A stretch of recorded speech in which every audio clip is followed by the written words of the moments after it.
What is good, YouTube, and welcome back to a brand new video. Once again, back here with another new look rebuild, and today we have the Toronto Raptors, which are a very interesting team in the East, as we all know, and they just moved on from Masai Ujiri in the offseason as well after the draft. So let's go ahead and jump in and do a new look Toronto Raptors rebuild in NBA 2K25. Before we get into today's video, make sure you guys drop a like on this one and subscribe if you're new to this channel. As always, greatly appreciated. We're currently on the road to 50,000 subs. If you would like to help us reach that goal, that would be amazing by hitting the subscribe button if you are new to this channel. Share scenario, like I said, I always say this, it continues to get updated every single time I have an opportunity to do so. The last thing that has happened is that Enrique Freeman just signed a two-way deal with the Timberwolves. There's some other like one-year deals being reported as well by Shams, but I've noticed that some of those one-year deals he reports are like exhibit 10s, so you know it's not really possible to give that in 2K. So like Ty Washington and there was some other name too, I think also Jaden Springer and Ricky Council. Like I think all those guys are potentially just exhibit 10s, which is why I'm not updating those exactly yet, but regardless, just wanted to give you that update and feedback. So also for you guys that keep asking for the Knicks and the Warriors, man, the Knicks have 12 players under contract. The Warriors have 9 regular roster spots right now. So those videos are gonna wait until things are filled out there. I might cave and do a Knicks one soon, don't get me wrong, but the Warriors is gonna wait, man, because they saw that Kuminga thing going on. Like I'm not gonna jump in and do a Warriors rebuild until it makes sense to do so, or I can't wait any longer. So those are the two highly requested teams right now, and believe me, I get it, but I'm just trying to wait for as long as possible before something actually happens. But regardless, back to the Toronto Raptors. Scotty Barnes, Ingram, RJ Barrett, Jakob Poeltl, quickly Grady Dick. Like this is a interesting team in the East. Like the East is wide open, so the Toronto Raptors should in theory be a playoff team. The problem I have with this team, and I think most people can kind of agree with this, the fit with all these guys isn't necessarily the best. Like I know they've been trying to trade RJ Barrett. I don't feel like Scotty Barnes and Ingram fit the best next to each other either. So it's just kind of an awkward roster, I would say. They just extended Jakob Poeltl, of course, as well. So this is going to be kind of a weird rebuild to, you know, get through, but we're going to make it happen. So without further ado, let's jump into year one. We're going to see how this team does in year one, if they're going to make the playoffs or not. And then we got to figure out how can we make this roster maybe fit a little bit better. I do understand, though, they did get Brandon Ingram for fairly cheap, so maybe you really shouldn't totally fault them for going for it because Ingram's a good player. But with all that being said, we're going to see what we can do to cycle through this roster and make the fit as best as possible and make it all make sense. So right now you have Amanda Quickly, Grady Dick, Brandon Ingram, Scotty Barnes, Jakob Poeltl, RJ Barrett, Kobe Walter, Sandro, Mogbo, and Jamal Shed is your current rotation. And honestly, we're pretty deep right now, I would say. And I feel like RJ Barrett probably should start, technically. So I am going to slide him to the 2 and move him to, you know, center position to the 3. That would bench Grady Dick, which sucks. But Grady Dick, of course, you know, known to be should be a good shooter in theory. Hopefully, eventually shooting like 39-40% from 3 in this video. Definitely would like to keep him around at that starting shooting guard for as long as possible, with him being 6'6", able to shoot and all that. So we'll see what we could do, though. And then as far as, you know, the last spot, I mean, I would like to get Colin Murray-Boyle some minutes as well. But, man, I guess we got to take out Jamal Shed and give Colin Murray-Boyle some minutes, or we just don't give Colin Murray any run in the year one. I don't know. Interesting roster. There's a potential we stop at the trade deadline. It all kind of depends on how this team is doing. But, yeah, I will see you guys more than likely at the deadline to kind of figure out what we're going to do with this team. So we are at the trade deadline, and I think we're going to go ahead and do this trade with the Sacramento Kings. We'll be trading RJ Barrett and a second-round pick for Keegan Murray and Dennis Schroeder. So neither one of these guys, like, I like the idea of Keegan Murray because right now he's not playing extremely well for the Sacramento Kings, but I think in a smaller role here in Toronto, I think we can get him back to being a really good bench player for us, and obviously someone who would just fit very well in this rotation. Schroeder just kind of here. Unfortunately, we got to take on his contract, which sucks, but I think it's easily tradable in the future. So we're going to make this trade happen, and we get RJ Barrett out of here, and Keegan Murray is going to be a piece we look to re-sign. He honestly takes somewhat of a very cheap contract. There's a chance that I don't think he could be re-signed yet, but if we could, I may do it, and I doubt it after. Yeah, so not going to happen, but I think in the offseason we can get him, you know, re-signed for fairly cheap. Grady Dick's already asking for an extension, and I'd like to get him for at least like $25 million a year if he would do that, but he says no, so that's fine. I guess we'll keep going. 26 and 25 right now. I felt like we needed to make a move. We get RJ Barrett out of here. Grady Dick now gets our larger role, which is nice too. He's now shooting 39% from 3, which is what we wanted to see. So a larger role for Grady Dick. And then once again, I still want to get Colin Murray Boyle some minutes this season. The fact we're running 11 deep and now Abaji's out of the rotation is kind of interesting, but that's just kind of how deep this roster is right now. But that was the first move of many to come, and I'll continue to simulate year number 1.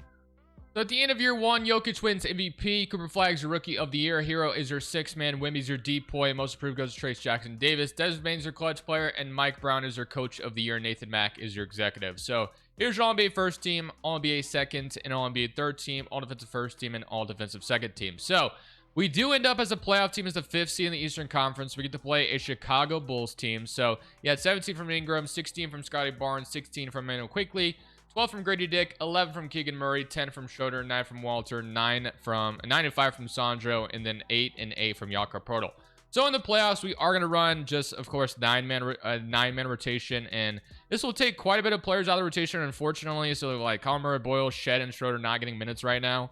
But I like running 9-man rotations in the playoffs. So Chicago Bulls, they have Giddey, Kobe White, Sumu, Buzelis, Vucevic, Zach Collins, and Trey Jones. I mean, Chicago should be a team Toronto is able to beat, but let's see what 2K thinks about that, and we will sweep them. So off to a good start. New York, on the other hand, I do think we will lose to New York just because the Knicks usually go into the finals in year 1, it seems like. So that's kind of what I'm expecting here.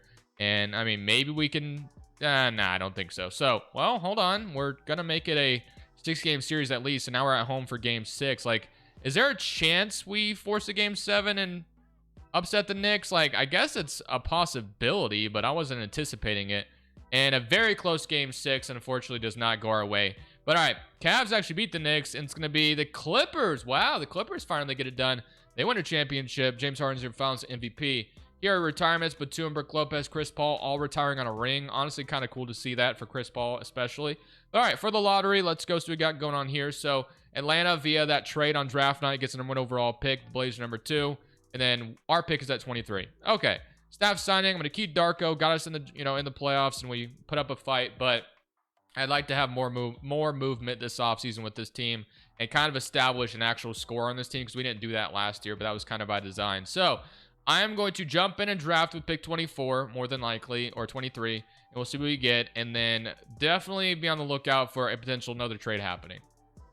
So with the 23rd overall pick, we're going to take Nicholas Avdia, bringing him out of Greece, so welcome to Toronto, and then I'm going to let the assistant GM take care of those second rounders. So Darren Peterson goes to Atlanta, which is a really good pick for them, and then we could two-way Michael, I believe, and Baj. Yeah, so we'll do that. Just kidding. We can't do that. Okay. Avdia and Bajnak, or however you say it, is going to be accepted. Sandro declines his player option, which is fine. Like I said, more movement to come. I'm going to decline Jameson Battle, and we're going to accept the rest of these. Okay.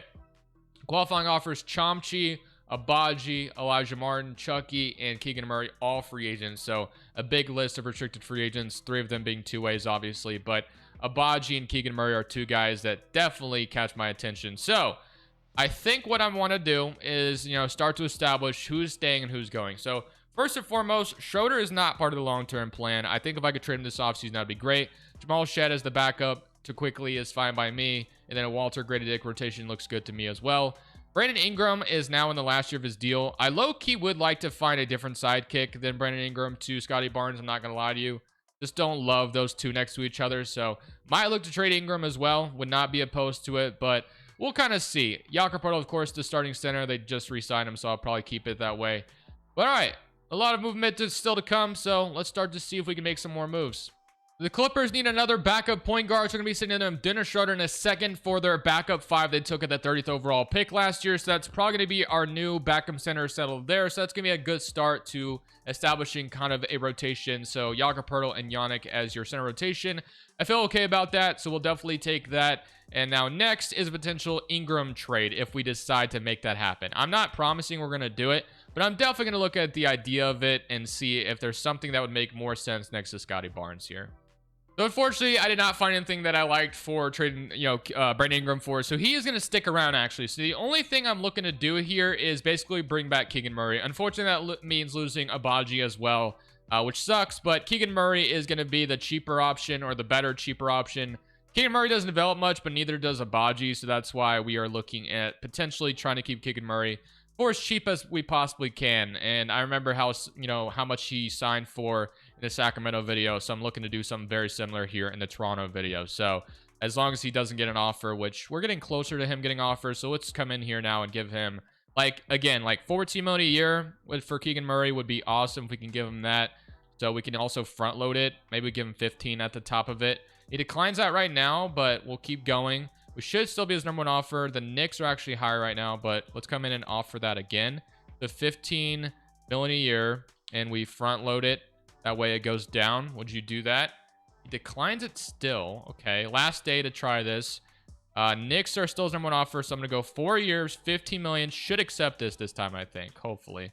Front. If he doesn't, then okay. What if it starts at 16 then? 16 he should take. All right, so Keegan Murray is gonna be signed for fairly cheap. Contract's going to keep going down as well. Does regress down one overall, but we might move him to the 3 to have him go up 1. So Grady Dick's up to an 85, which is the big jump. And then some of your bench is developing as well. And our new backup center is up to a 76, which is really nice. But we have a full 10 rotation, essentially. I actually could run 11 deep, technically, again, if we wanted to. So yeah, this is what it's going to look like. We're going to establish some more scoring roles, like Barnes is going to have a higher shot tendency. But RJ Barrett's gone. The spacing, I think, is a little bit better. Quickly is capable. Obviously, Grady Dick is capable. And then Keegan Murray off the bench is capable. So, yeah, I don't hate this. Again, I would like to have a different co-star next to Scotty Barnes, I would say, than Ingram. But if that's, the best we have right now, then it's not that bad. Let's not complain too much about it. But let's go see what we can do in year number 2. So here is rotation currently right now. It's going to be Emmanuel Quickly, Grady Dick, Brandon Ingram, Scotty Barnes, Jakob Poeltl, Keegan Murray, Mogbo, Jacoby Walter, Colin Murray Boyles. The only thing I have an issue with is I'd like to see... well, Grady Dick getting 32 isn't bad. I like to see Ingram getting 36, and I like to see Scotty Barnes, maybe something like that, getting 36 tonight. And then the other thing I want to look at, as I said, was shot tendencies. So I really would like to see Scotty Barnes become an absolute stud for this team at this point. So we'll bring Ingram's touch tendency down maybe a little bit, but being the second scorer, I'm totally fine with. But I want Barnes to be the main guy here and become something for this team. So we'll see if that pays off in the long run. We're going to simulate year 2. No plans of stopping at the trade deadline unless I feel it's necessary, but we'll see how the team is doing. If we're bad, then maybe we do, but if we're good, then maybe we won't. I guess it all depends. Victor Wembanyama wins MVP. DeBanza's Rookie of the Year in Portland. Edge comes your 6th man. Defensive player goes to Wemby, and then Jake LaRavia, most improved. Wemby's your clutch player, and Coach of the Year goes to the Spurs, Mitch Johnson. So the Spurs just represented every single award you could possibly see, it looks like. But here's your All-NBA first team, All-NBA second, and All-NBA third team. So a very interesting turn of events happened this season where Ingram has actually been extended. I was very impressed with how he was playing. So he actually got extended. Here are your player stats. You had 21 from Brandon Ingram, 21 from Scotty Barnes. So maybe I was being a little too harsh about Brandon Ingram. And if we look at it, the man was shooting 42% from 3, and it was on 5 attempts a game. So if that's what he's going to do for us, then absolutely. Now, obviously, Scotty Barnes shooting, not great from 3, which is not too surprising. 6.5 attempts, 26% from 3. Quickly 38, 42 from Grady Dick, who got extended as well. So Ingram and Grady Dick were both extended.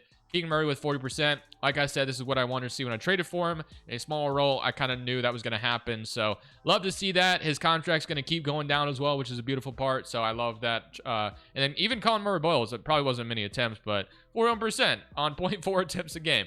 But all right, you get to play the Pacers in round 1. So this is going to be a very early test to see where we match up in the East against a team like, the Pacers. So this should be interesting. So we're going to go 9-man rotation here.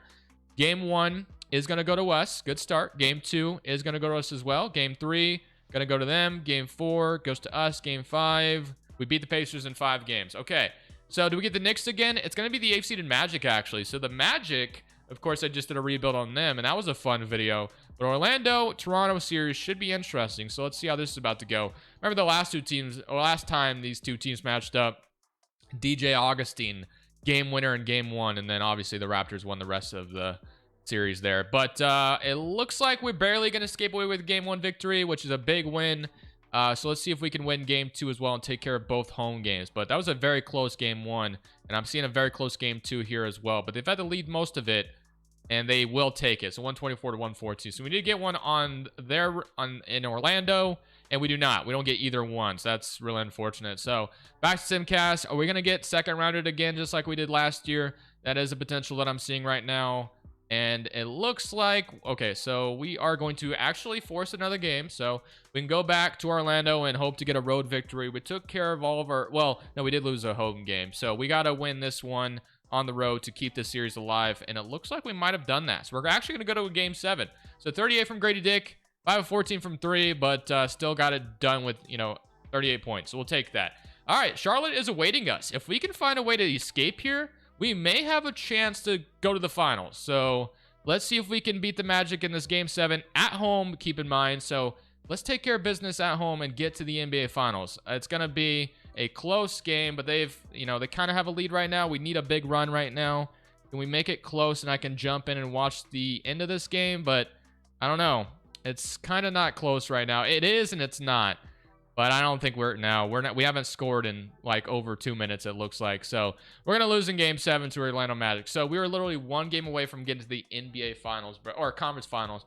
Although, like I said, I think we would have had a shot to beat the Charlotte Hornets. So, man, that sucks. Orlando should beat them. And no, I think it was, the Hornets won. So who knows? But the Mavericks are going to beat them in 5. Maybe we saved ourselves from being beat by the Mavericks on a heartbreaking loss in the finals. So who knows? But it gives me a lot of confidence. We just need a little bit more patience, maybe one more move, and maybe this team can get to the finals. We were super close right there. So staff signing, Darko is going to remain the head coach on the last year of his deal. On draft night, we had another late pick here, so at 22.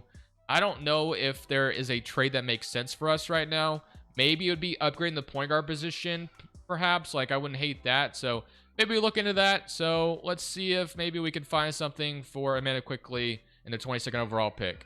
I think I'm going to go ahead and do this trade with the Minnesota Timberwolves. We're going to be getting Naz Reid as our brand new backup center and also getting a first round pick. So, well, we could even probably keep the first round pick out of it. I don't know, because I'm not sure. If you really look at Quickly and Naz Reid's, I don't know. This is kind of what I'm thinking. We're going to go ahead and make this trade happen. So you might be wondering, why are we doing that? I mean, we kind of don't have a point guard now, but you guys may know what's coming. Potentially, you may know. I think we might run some Scottie Barnes point guard. I think I've talked about doing it before in a video. Never have, but I think this could be the video to do it. Scottie Barnes playing the point guard for us could be an interesting thing to do. I've never done it, and I feel like it's time to do so. And then maybe we could have Conor Murray-Boyles play the power forward if he develops enough, but we'll have to see. We'll have to see what it looks like. But yeah, that's kind of the plan right now. So we don't even need a pick anymore because we just traded it for Naz Reid. But Naz Reid, of course, is a no-brainer. Add some spacing off the bench. We'll still accept Yannick as a third-string guy. Mogbo and Jamal Shed, 2 guys I still want to bring back as well. So yeah, that's going to be the big move. We basically going to be moving Scottie Barnes to point guard. These guys, I'm going to let come back in their qualifying offer, not pay them just yet. But we're going to see how that's going to go. I don't really know what to expect, but I'm excited for the idea of it to see if it works out. Barnes believes he's a point guard, so we're going to make it happen and see if it'll work out. I've never done it in a Raptors video, so this should be fun. Grady Dick's up to an 87. Ingram's an 87. Murray-Boyles up to an 83, so I feel confident enough that he can play the 4. The spacing won't be the greatest, but, we'll make it happen. We could even have a Naz Reid out there with Jakob Poeltl at times, so we'll see how this is about to go. I'm excited for it, and I'll see you guys with the rotation going into year number 3. So kind of a crazy looking rotation, but Scottie Barnes didn't even go down at all, really. He went down 1 overall to an 86 overall by moving to point guard, so yeah, this should be fun. Scottie Barnes, Grady Dick, Brandon Ingram, Conor Murray-Boyles, Jakob Poeltl, Naz Reid, Jacoby Walter, Mogbo, Keegan Murray, and that will be a rotation. So, will this team be interesting with Barnes at point guard? We were 1 game away from me potentially, making it to the finals last year. So, we're going to see if this time, this is our year. Barnes is now listed at point guard. We'll see what this team's capable of doing. So at the end of this season, Cooper Flagg wins MVP. Stokes is your Rookie of the Year. Josh Giddey is your 6th man. Wemby's your DPOY. Dash Daniels most improved. And Halliburton's your clutch player. Darko is your Coach of the Year as we went 65-17. So will this be the year we bring that trophy home? We'll find out. All-NBA first team. All-NBA second. Is Barnes going to make it here? Don't think I see him, unfortunately. So no All-NBA team for Scottie Barnes, although that would have been cool to see. All-defensive first team and all-defensive second team. And here's our all-rookie team. So we end up as the first team in the Eastern Conference, which is great. But ultimately, let's look at those player stats. So you had 27 and 5 from Scottie Barnes, 18 from Grady Dick, 18 from Ingram, 16 from Naz Reid, 14 from Conor Murray-Boyles with 8 rebounds, 10 from Walter, 10 and 8 from Jakob Poeltl, and then Keegan, that's more 9 and 8, but Keegan Murray was 6. So yeah, that's kind of where we're at. So let's see what this team's going to be capable of doing in the playoffs as we draw the Miami Heat early on here. So yeah, if we lose to the AFC, then we're in trouble. So game 1 goes to us. I'm not sweating the Miami Heat right now, and it looks like things are going to go smoothly. We beat them in 4. Okay, and now it's going to be the Knicks as we're going to rematch against them from year number 1. So let's see how this is about to go. They did beat us, of course. We pushed them to 6 last time, but could be different now. So game 1 goes to us, beat them by 4. 29 from Barnes to start things off. Game 2 goes to us as well, 23 to 101. Keep going. 3-0. Are we going to sweep the Knicks? Yes, we are. Okay. So we're in the conference finals for the first time in the video, and we get to play the Atlanta Hawks. We also haven't dropped the game yet, but Atlanta is a totally different animal. And of course, they've added Darren Peterson. They don't have Trae Young anymore, but honestly, they're totally fine without him. I mean, Peterson takes the Trae Young role in a better capacity with how tall he is. So yeah, and then Dyson Daniels, I like that a lot for them. So this is going to be a tough series. Let's simcast it as it is such. So let's see if we can't win game 1 in Toronto to go up 1-0 in the series. It's looking good right now. Can we hang on? And we will. 106 to 125. Good start. Can we even it up or go up 2-0? We do. So 2-0 start. Take both games in Toronto. I really thought Atlanta would give us, a tied series after those 2 games, but right now it's looking pretty good. But they may win game 3 unless we plan on taking it, and we will. So a close game 3, but we win. We're going to beat them in 4? No. Beat them in 5? Yes. So we're in the finals, and Oklahoma City has a chance to knock out the Mavericks for us. Do it for me, please. They're going to come back, aren't they? No, it's going to be the Thunder. So the Oklahoma City Thunder are going to be the matchup. I got Shea, Dort, Jalen Williams, Chet, Hartenstein, Anthony Simons now as well, Caruso, Jaden Sorber, Joe Smith, and Jerome Morrison.